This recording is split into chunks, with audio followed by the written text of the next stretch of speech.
Okay, I think this is going to be the last problem I do this session.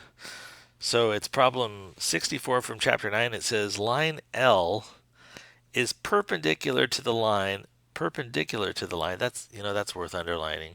It's perpendicular to the line. It means it makes a right angle to this line 6x minus y equals 7, and it passes through this point right here. So this is a description of line L, and from that information, right, perpendicular to this line and goes through that point, I can figure out what L is. The next question says line M is not perpendicular. They say line M is parallel. So M is parallel, not perpendicular, to the line y equals 2/3 x minus 4, and it's going to pass through this point. So let's start by considering line L, right? So we're going to first of all try and figure out what line L is all about. So in terms of the slope of line L, I know that it's perpendicular to this line, so its slope is the opposite reciprocal of the slope of the line 6 times x minus y is equal to 7. But this line, right, this is not in slope-intercept form. So I'm going to take a different tact here. I'm going to add y to both sides, and I'm going to get this as 6x equals 7 plus y. And I'm going to subtract 7 from both sides. So 6x minus 7 is y. And now that I did that, it occurs to me I didn't actually need to do that because the line that we're talking about has a slope of 6. So that means line L has a slope of negative 1/6, right? Because it was perpendicular, because it's perpendicular to this line, it has to have a slope that's opposite reciprocal. So the line that they gave me had a slope of 6, so I need to use a slope of 1/6. And the other thing that it gives me is it goes through the point 0.06. Well, giving me that it goes through the point 0.06 just gave me what the y-intercept is, right? Because if I'm going through the point where x is 0 and y is 6, I know that that value is b, my y-intercept. So I can now write the equation for line L. Line L is y equals negative 1/6 times, not times m, times x, and then plus the number 6. Okay, so we know line L. We could talk about line L. We need to do the same thing now for line M. And line M, I think they gave me some nice information. First of all, it's parallel, and I can see that it's going to be parallel to this line y equals 2/3 x minus 4. Let me zoom in. Yeah, that is 2/3 x minus 4. So that means line M, right, is going to have a slope that's equal to positive 2/3 because the lines are parallel, they have the same slope. And the other thing that we need to figure out though is the y-intercept. And we know that it goes through this point where x is negative 3 and y is negative 1, right? Negative 3, negative 1 is a point. There's an x value, there's a y value there. So we can plug in things into the generic line and slope-intercept form and calculate what our y-intercept is. So if I was to write y, which is negative 1, right? Y is negative 1, equals m, which is 2/3 times x. And x is negative 3, so 2/3 times negative 3, and then plus b. Well, 2/3 times negative 3 is going to be a negative 2. So I've got negative 1 equals negative 2 plus b. If I add 2 to both sides, I get that 1 is what, well, b is 1, right? B is 1. B is the number 1. Okay, battery was running low. I had to go get my cord there. So if I sound winded, it's because I had to run across the house. So the equation of line M looks like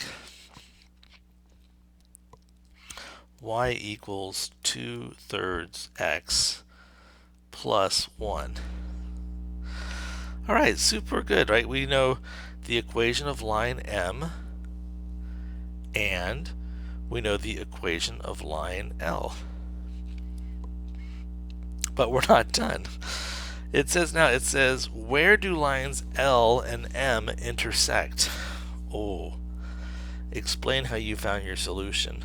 Well, I've been explaining it the whole time. I'm using the information given to find line L and M, and now I'm going to solve a system, right? Now that I have these, I'm going to solve a system of equations, and my system's going to look like, oh, I know what I'm going to do. I'm going to use equal values method, right? Because there are two different ways we can write y, right? This one is from line L, and this is from line M. So we're going to use what y is from line L, and we're going to use what y is from line M to, we're going to set those equal to each other and allow us to figure out x. So from the first equation, y is negative 1/6 x plus 6. And from the second equation, y was 2/3 x plus 1. And a good value to multiply both sides of this by to bust up the fraction would be the number 6, right? I'm gonna hit every single term on both sides with the number 6. I'm just pushing this 6 across. When I hit the first term on the left hand side, I end up getting negative x, or the opposite of x. And then when I push it to the next term over, it becomes a plus 36. Again, I'm just multiplying this by 6, this by 6.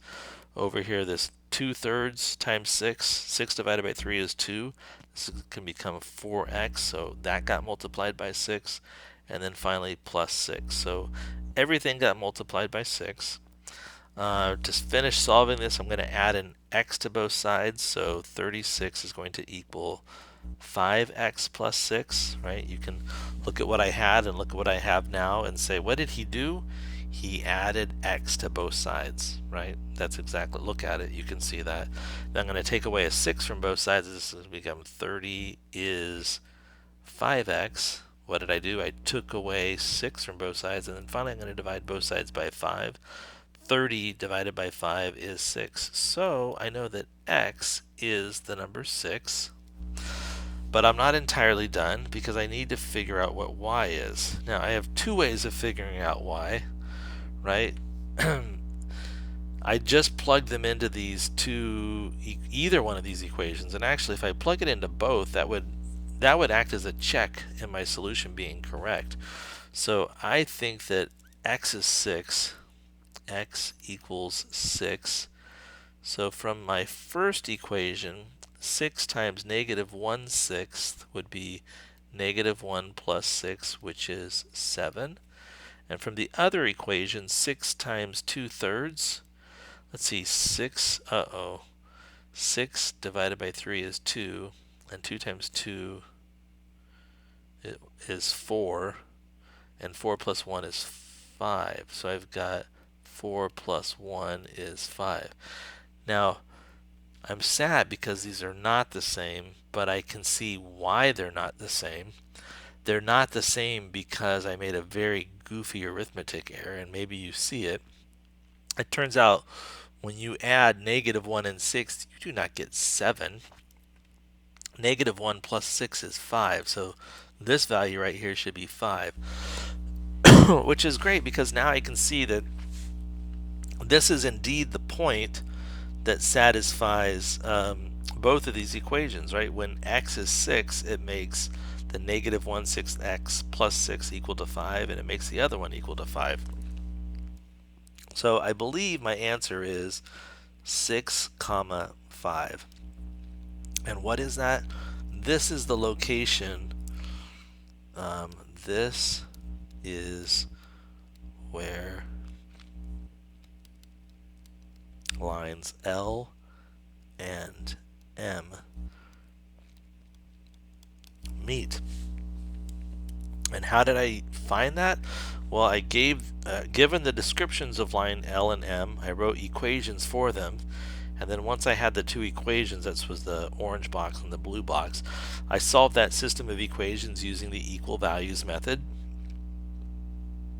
And I also tested that the value of x produced the same value of y for both. So I would say there's a slight possibility there's an error here, and that possibility stems from the fact that maybe, just maybe, I found the wrong equations. So if I found the wrong equations, I'm not certain of this answer, but I'm certain that 6,5 is a solution to the equations that I have. So I'm hedging my bets. I don't know, maybe.